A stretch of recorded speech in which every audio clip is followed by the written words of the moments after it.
ബാധിച്ച അറുപ്പും വെറുപ്പും തോന്നുന്ന ഇന്ദ്രിയത്തുള്ളിയിൽ നിന്ന് ഈ കവിൾത്തരം നൽകിയ, ഈ കണ്ണുകൾ നൽകിയ, ഈ കായബലം നൽകിയ, ഈ കാലിന്റെ ശക്തി നൽകിയ, മിടിക്കുന്ന നെഞ്ചിന്റെ പൾസ് നൽകിയ, 2 കൈകളിലായി 6 പൾസുകൾ നിയന്ത്രിക്കുന്ന, ഒന്ന് പാൻക്രിയാസിലേക്ക്, രണ്ടാമത് ഹാർട്ടിലേക്ക്, മൂന്നാമത് തലച്ചോറിലേക്ക്, നാലാമത് നട്ടെല്ലിലേക്ക്, ഓരോ ഫംഗ്ഷന് പ്രത്യേകമായി നിയന്ത്രിക്കുന്ന പൾസുകൾ നൽകിയ വഫീ അൻഫുസികും അഫലാ തുബ്സിറൂൻ, മനുഷ്യനെന്ന സൃഷ്ടിപ്രപഞ്ചം അത്ഭുതങ്ങളുടെ കലവറയാണെന്ന് വിശുദ്ധ ഖുർആൻ മനുഷ്യന്റെ ചിന്തകളെ തട്ടി ഉണർത്തി പറഞ്ഞു.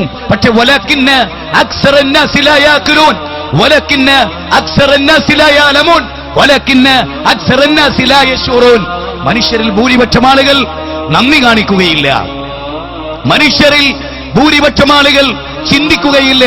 തിന്നുന്നോ ഭക്ഷണത്തെക്കുറിച്ച് ചിന്തിക്കാൻ തൊണ്ടയിലൂടെ, തൊണ്ട വരളുന്ന സമയത്ത് ഒരു നല്ല തണുത്ത കിണറിലെ വെള്ളം കിട്ടി അത് ചുണ്ടിൽ വെച്ച് അത് തൊണ്ടയിലൂടെ ഇറങ്ങുമ്പോ അനുഭവിക്കുന്നൊരു ആസ്വാദനയില്ലേ? ഒരു ഗ്ലാസ് വെള്ളത്തിന് ദൈവത്തിന്റെ മുമ്പിൽ മറുപടി പറയേണ്ടി വരും. വൈദ് തഅദ്ദന റബ്ബുക്കും ലൈൻ ശകർതും ലഅസീദന്നകും വലൈൻ കഫർതും ഇന്ന അദാബി ലശദീദ്. 14-ാം അധ്യായം സൂറത്ത് ഇബ്രാഹിം 7-ാമത്തെ വചനം. ദൈവം തന്ന അനുഗ്രഹങ്ങൾ എണ്ണിയാൽ ഒടുങ്ങുമോ? ഈ വിരൽ തുമ്പുകൾ. ഒരേ ഒരു കാര്യം, ഈ നഖമുണ്ടല്ലോ, ഇതൊന്നൊരൽപ്പം കേട്ടി നൈൽ കട്ടർ കൊണ്ട് കട്ട് ചെയ്താൽ ഒരു പേന പിടിക്കാൻ പിന്നെ 3 ദിവസം വേണം. ഒരു പേന പിടിക്കാൻ ഈ നൈൽ കട്ടർ ഉണ്ടല്ലോ, അതുപയോഗിച്ച് ഈ നഖമൊന്ന് അല്പം കേട്ടി വെട്ടിപ്പോയാൽ അവിടെ ഒരു ചോരപ്പാട് കാണാം. അത് പിടിക്കാൻ കഴിയില്ല. എന്തൊരു വേദനയാണതിന്. ഈ നഖത്തിന്റെ പ്രാധാന്യം ഒന്നുകൂടെ പറയാം. ഈ നഖമെങ്ങാനും ഒരു നിശ്ചിത അളവെത്തി കൃത്യമായി വളർന്ന് പല്ലിനെ പോലെ നിൽക്കുമായിരുന്നെങ്കിൽ, ഈ നഖമെങ്ങാനും പറഞ്ഞു പോയാൽ പിന്നെ വളരില്ല എന്നതായിരുന്നുവെങ്കിൽ ഈ വിരല് പിന്നെ ഉണ്ടായിട്ട് കാര്യമില്ല. ഈ വിരല് കൊണ്ട് പിന്നെ പ്രയോജനമില്ല. ഒരു നഖത്തിന് പോലും പടച്ചതമ്പുരാൻ നൽകിയ സൗഭാഗ്യത്തെ കുറിച്ച് ഓർക്കുമ്പോ നിന്റെ 360 സന്ധികളോട് നന്ദി കാണിക്കാൻ മനുഷ്യ നിനക്ക് സാധിക്കണം. വൽആദിയാതി ലബഹ ഫൽമൂരിയാതി ഖദഹ ഫൽമുഗീറാതി സുബഹ ഫഅസർന ബിഹി നഖഅ ഫവസത്ന ബിഹി ജംഅ ഇന്നൽ ഇൻസാന ലിറബ്ബിഹി ലകനൂത് വഇന്നഹു അലാ ദാലിക ലശഹീദ് വഇന്നഹു ലിഹുബ്ബിൽ ഖൈരി ലശദീദ്. വല്ലാത്ത വാക്കാണ്.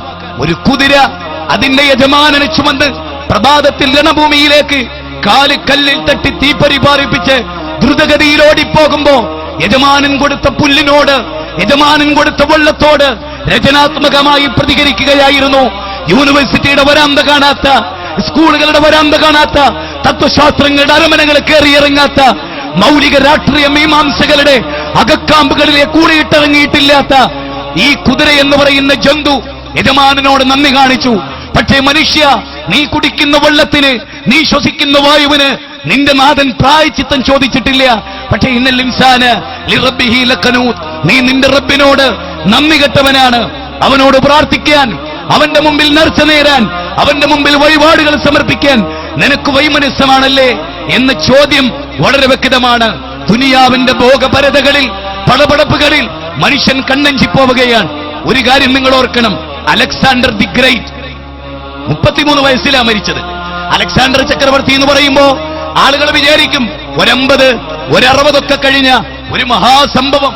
33 വയസ്സിൽ ലോകത്തിന്റെ അതിർവരമ്പുകൾ വെട്ടിപ്പിടിച്ച്, കുതിരയുടെ കടിഞ്ഞാണും പിടിച്ച് ദ്രുതവേഗതയിലോടി അതിർവരമ്പുകളിൽ എവിടെയൊക്കെ ഓടിച്ചെല്ലുന്നതോ അവിടെയൊക്കെ വെട്ടിപ്പിടിച്ച് സിംഹാസനങ്ങളിൽ അടയിരുന്ന ഈ ചക്രവർത്തിയെ കുറിച്ച് ആലോചിച്ചിട്ടുണ്ടോ?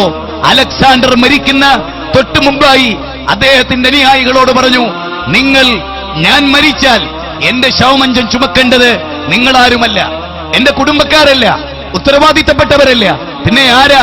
എന്നെ പരീക്ഷിച്ച, എന്നെ നോക്കിയ